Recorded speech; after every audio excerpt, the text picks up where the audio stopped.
This is the SpiceStream Uno One device, which is one of the first Android One devices by Google. And I have been testing these devices on and off for about a month. And in this video, I'll give you my full impressions and a full in-depth review for this device.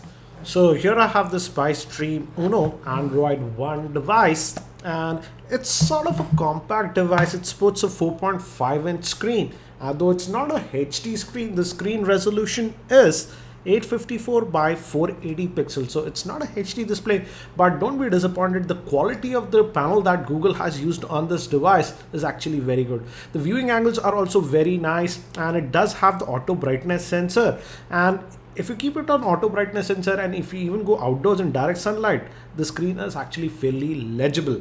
And the biggest advantage of these Android One device is the pricing. These are sort of budget oriented Android devices, and that reflects in the pricing. For example, for the SpiceStream Uno One, it is priced around the 6,300 to 6,400 mark. I'll have the link for Flipkart in the show notes, and online it's exclusively being sold by Flipkart.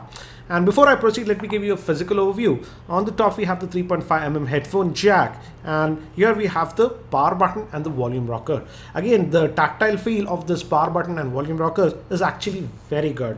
Moving further down, we have an indent to open the back cover. We'll open that. Main microphone, micro USB slot that is used for charging. And on this end, again, nothing. Moving towards the back, we have a 5 megapixel rear facing camera, LED flash, and it can record video in 1080p. The Spice branding. And on the bottom, it says Android One, and this is for the speaker. Let's open the back cover also. We have an indent, and it easily opens. And regarding the back, also, we have actually, this gives you a very good feel, though it's still plastic, but it gives you that rubberish feel, so it feels very good in the hand. And again, this is a dual SIM phone. It accepts a micro SIM, and we can also add a micro SD card. And in fact, you have to put a micro SD card in this device, else it does not allow you to take pictures. And I would suggest that you put a micro SD card about 8GB, 16GB, whatever you like, because if you put a SD card, most of the bigger apps automatically do get installed directly on the SD card. And the battery is a 1700 milliamp hour battery. And regarding the battery life was decent. I did all my testing with just a single SIM, and it was lasting me for a full working day. But as it's a dual SIM Android phone, I think so 1700 milliampere is a little bit low for dual SIM. But again, for most users, it should last for a working day with medium usage. Now, if we move to the Android version here also, again, if you look at this first, let's look at the UI, and it's again stock Android UI that you see on Nexus devices. We just have some Spice specific apps like the Spice Cloud and a Flipkart app. Apart from that, you don't have any other apps that are pre-installed. And layout is again very similar. We have the back button, home button, and this is for the multitasking tray. And again, the UI is very similar to Nexus phone. If you go towards the left, we get to Google Now, and if you just swipe down, you get to the notifications. Double swipe brings you to the settings. Let's look at the settings.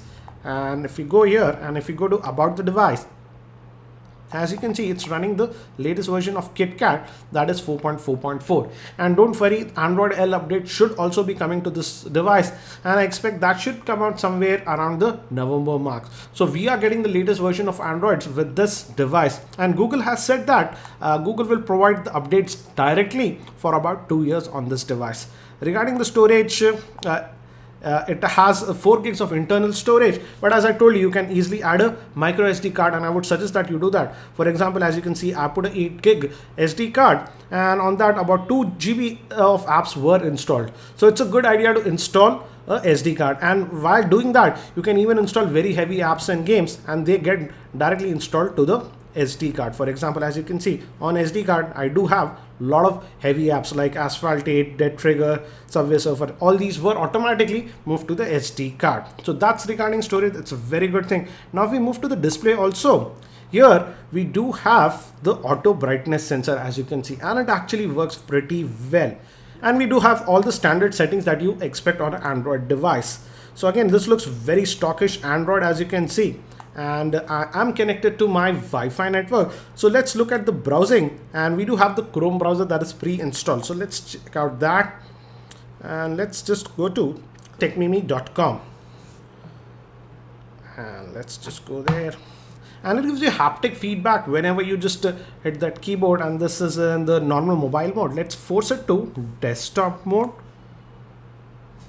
And as again, just notice how quickly this phone renders the web pages. I was just amazed at the performance. Regarding the processor, it supports a 1.3 gigahertz quad-core processor by MediaTek, and the RAM on it is 1 gig. And the GPU is a Mali 400 GPU. But again, see the performance of this device. Google has optimized it very well. And when I was just testing this phone, I was like really surprised with the performance. Just notice at the speed at which it's loading the web page, and this is a very heavy web page.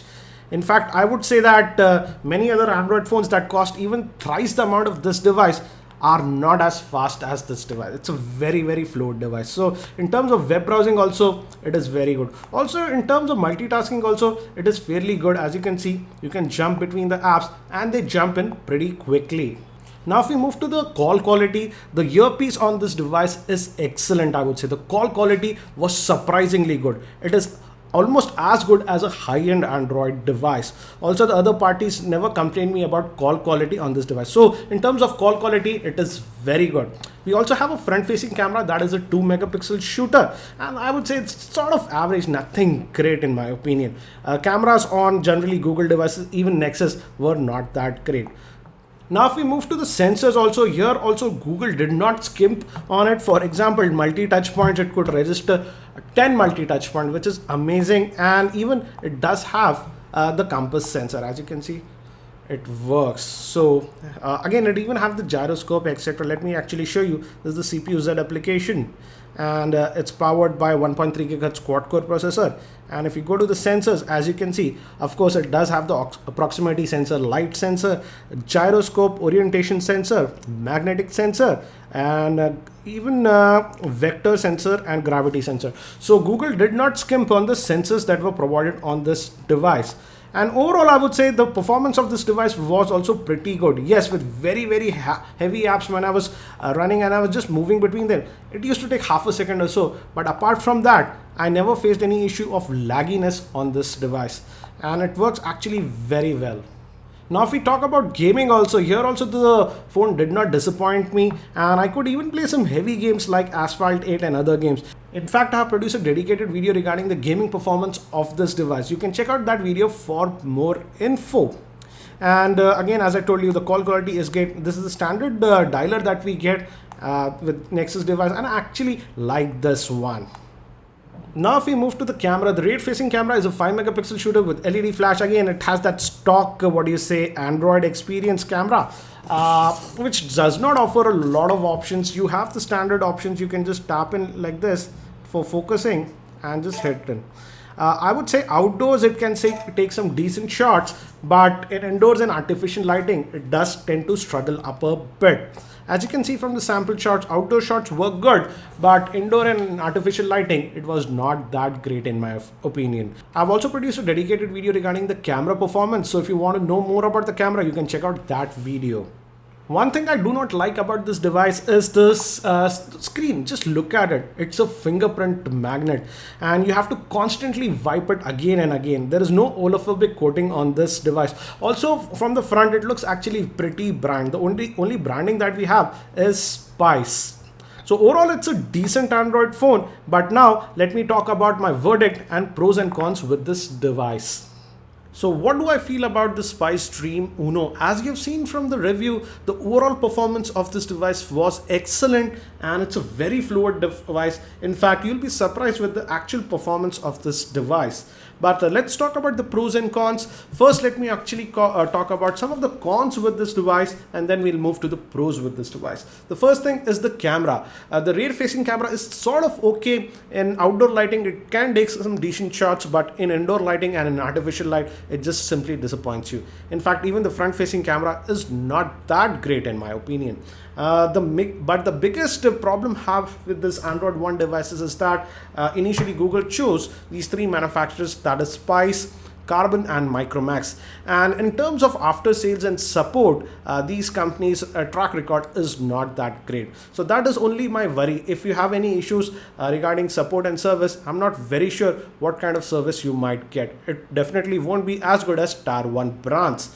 And lastly is the battery life. Though the battery life, and I did all my testing with a single SIM, is okay, and it was lasting me for a working day. But I feel with dual SIM, that 1700 milliamp hour battery is slightly on the lower side. Now, if we talk about the pros with this device, the first thing is the performance and the fluidity. I was amazed with the performance of this device, and I'm still amazed at the performance of this device. It's a very fluid device, and it opens the apps actually very fast, and even multitasking, it is pretty good. Next thing is the actual call quality. I believe a smartphone should have excellent call quality, and the Spice Dream Uno does not disappoint in that. In fact, I would say the call quality on this device was excellent. Now, if we move to the handling of this device, in terms of looks, I would say it does not look that great. It just looks very bland. But in terms of holding the device, the ergonomics are very good. It's very comfortable to hold, in my opinion. Now, if we move to the screen quality, yes, it's not a HD screen, but the screen panel that Google has put on this device is actually very good, and it's actually pretty bright also. And in outdoor lighting conditions also, if you keep it on auto, the screen is fairly legible. So the screen quality is also very good. Now, if we talk about the biggest advantage that this device has is the Android updates, and the updates will be directly handled by Google, so you are guaranteed to get the latest Android updates. And Google has promised that this device will get the Android L, that is Android 5 Lollipop, very soon on this device. So that way you are assured to get latest Android updates for about 2 years.